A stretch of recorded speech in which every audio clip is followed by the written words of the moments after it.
ये 1H NMR का question है। यहाँ पे क्या पूछा गया है कि at room temperature number of singlet resonance observed in 1H NMR spectrum of NN dimethyl पिवालामाइड।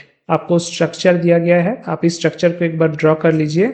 यहाँ पे 3 मिथाइल ग्रुप है कार्बन के साथ अटैच्ड, उसके साथ एक कार्बन है लेकिन उसके साथ डबल बॉन्ड O है, साथ में नाइट्रोजन और उसी नाइट्रोजन में 2 और मिथाइल ग्रुप है। 1H NMR हो चाहे 13C NMR हो, जब हम सिग्नल को डिटरमाइन करते हैं नंबर ऑफ सिग्नल्स को, हमें प्रॉब्लम कहाँ पे आता है कि कितना नंबर ऑफ आइसोट्रोपिक लिगैंड होगा, यानी कि 1H NMR के केस में कितना नंबर ऑफ आइसोट्रोपिक H को हम कंसिडर करेंगे जिसका एनवायरनमेंट सेम होगा, जिसका एनवायरनमेंट सिमिलर होगा, ताकि उसके लिए एक ही सिग्नल आए। अगर सेम एनवायरनमेंट है उसका मतलब उसके लिए एक ही सिग्नल एमिट करेगा वो पर्टिकुलर मॉलिक्यूल। अब यहाँ पे आप देखो 1 2 2 मिथाइल ग्रुप है, यहाँ पे 3 हाइड्रोजन है, यहाँ पे 3 हाइड्रोजन है, और यहाँ पे 3 4 5 यहाँ पे भी 3 3 करके प्रोटॉन्स है। अब ये तो क्लियर है कि इस पोर्शन का और इस पोर्शन का दोनों का सिग्नल अलग होगा, क्योंकि these are separated by 1C double bond O, एक कार्बोनिल ग्रुप इन दोनों को सेपरेट करता है। लेकिन ये जो 3 मिथाइल ग्रुप है इसके लिए हमें कितना सिग्नल मिलेगा, और यहाँ पे जो ये 2 मिथाइल ग्रुप है उसके लिए हमें कितना नंबर ऑफ सिग्नल मिलेगा।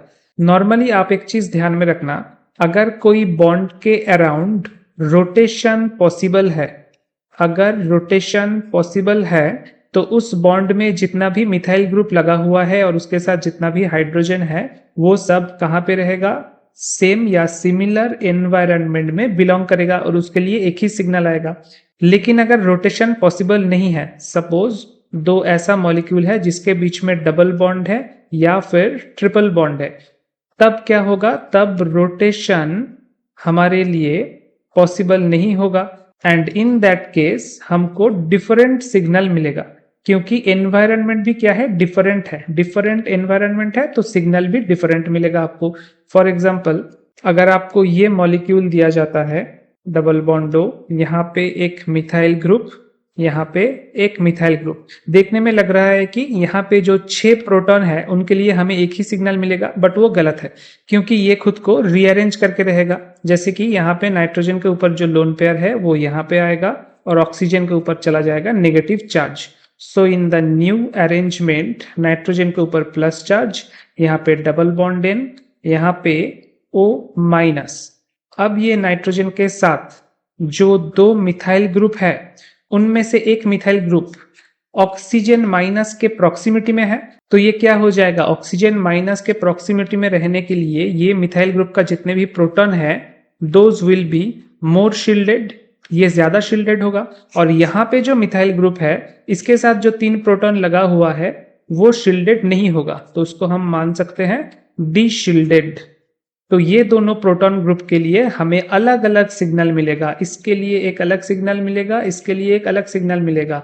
अगर इसका 1H NMR आप करोगे तो इसके लिए जो डेल्टा वैल्यू आएगा, delta A, that will be 3 ppm, और डेल्टा B कितना वैल्यू आएगा, दैट विल बी 3.8 ppm, क्योंकि ये शील्डेड है और ये क्या है, डिशील्डेड है, इसलिए ज्यादा ppm का वैल्यू आया। तो सिमिलरली हमारे पास जो मॉलिक्यूल है वहां पे आप देखो, मैं थोड़ा सा इरेज कर देता हूं, इस मॉलिक्यूल में भी नाइट्रोजन के ऊपर यहाँ पे जो लोन पेयर है वो यहाँ पे आएगा, डबल बॉन्ड फॉर्म करेगा, ऑक्सीजन के ऊपर नेगेटिव चार्ज चला जाएगा। सो हमको फाइनली जो मॉलिक्यूल मिलेगा that will be something like this, nitrogen के ऊपर प्लस चार्ज, यहाँ पे CH3, यहाँ पे CH3, यहाँ पे O माइनस, और यहाँ पे कार्बन के साथ 3 मिथाइल ग्रुप अटैच्ड।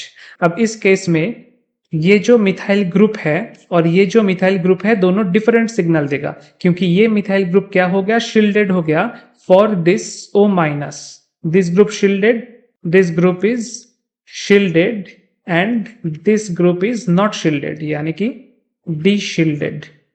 तो इसके लिए एक अलग सिग्नल मिलेगा सपोज A, इसके लिए एक अलग सिग्नल मिलेगा सपोज B, और बाकी यहाँ पे कोई भी डबल बॉन्ड का सीन नहीं है, सी सी सिंगल बॉन्ड है and C C single bond के अराउंड अगर ये तीनों मिथाइल ग्रुप अपने में रोटेट करता है तो ये तीनों मिथाइल ग्रुप को हम सिमिलर मान सकते हैं, आइसोट्रोपिक मान सकते हैं। तीनों के लिए एक ही सिग्नल मिलेगा, suppose delta C. So delta C, यहाँ पे डेल्टा ए एंड यहाँ पे डेल्टा बी। टोटल हमको कितना सिग्नल मिल गया 1H NMR का? We will get total 3 signal. तो आंसर क्या होगा? आपको फिल इन द ब्लैंक्स करना है, आंसर होगा 3।